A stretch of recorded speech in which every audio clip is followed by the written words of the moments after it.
Bonjour à tous et bienvenue sur cette petite vidéo pour résumer le principe de digestion. Alors, tout d'abord, la digestion, c'est le passage dans le tube digestif des aliments et qui permet à votre corps de récupérer les différents nutriments dont il a besoin. Cela commence par la bouche.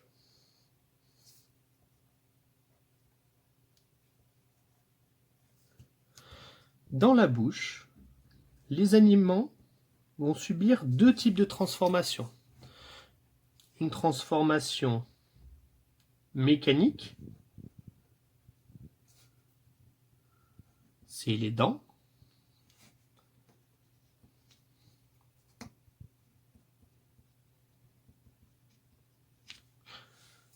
Les dents qui sont ici.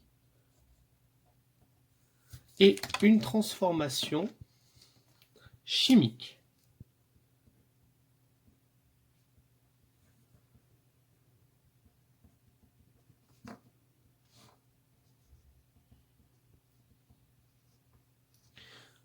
Qui va avoir lieu grâce aux glandes salivaires.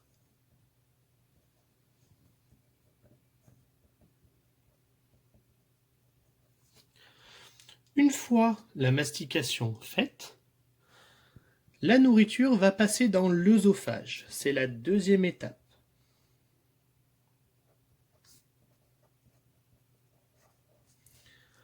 Dans l'œsophage, il va y avoir à nouveau une transformation mécanique. Dans l'œsophage, il y a des muscles le long de la paroi qui vont permettre au bol alimentaire, le bol alimentaire c'est la nourriture lorsque vous allez commencer à la mâcher, c'est ce qui va aller dans votre estomac. Lorsque cela va arriver dans l'œsophage, le bol alimentaire va descendre grâce au mouvement des muscles qui tapissent la paroi de l'œsophage. Et cela va permettre de finir d'écraser un petit peu les aliments. Puis les aliments vont arriver en étape 3 dans l'estomac. Dans l'estomac, à l'aide des sucs digestifs, il va y avoir à nouveau une transformation chimique.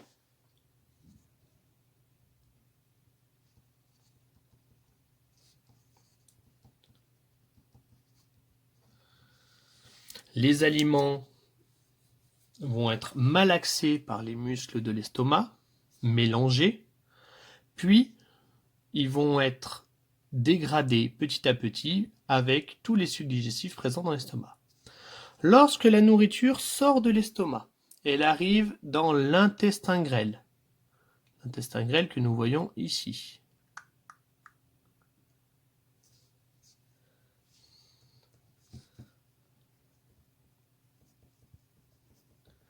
Dans cet intestin grêle, au départ, il va y avoir deux organes du corps humain qui vont produire des sucs, qui vont permettre une nouvelle transformation chimique afin de dégrader encore plus vos aliments. Ces deux organes sont le foie et le pancréas. Le foie est ici. Il a une forme de gros haricot bizarre. Alors, je ne l'ai pas très bien dessiné, mais on va dire un gros haricot un peu bizarre. Et le pancréas qui a une forme de feuille.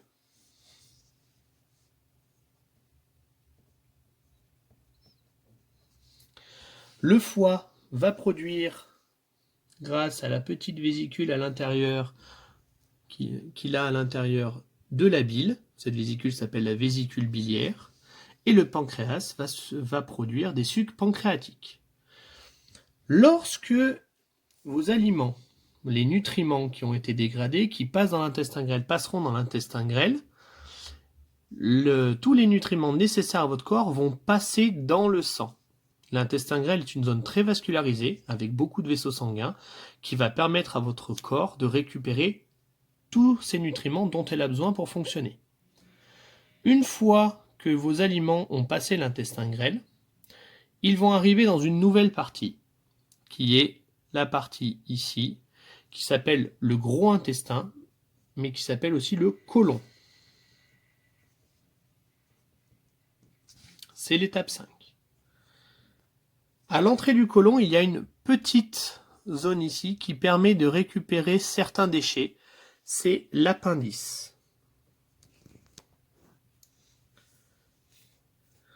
Le côlon est là pour récupérer tous les déchets. Tout ce qui n'a pas pu être utilisé dans l'intestin grêle va partir dans le côlon afin de pouvoir être éliminé en étape 6 par l'anus.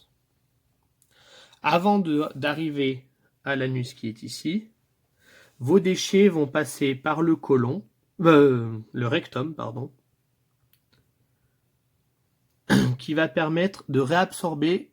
Alors, le côlon et le rectum vont permettre de réabsorber une partie de l'eau dont vous pouvez avoir besoin. Merci à tous et bonne journée.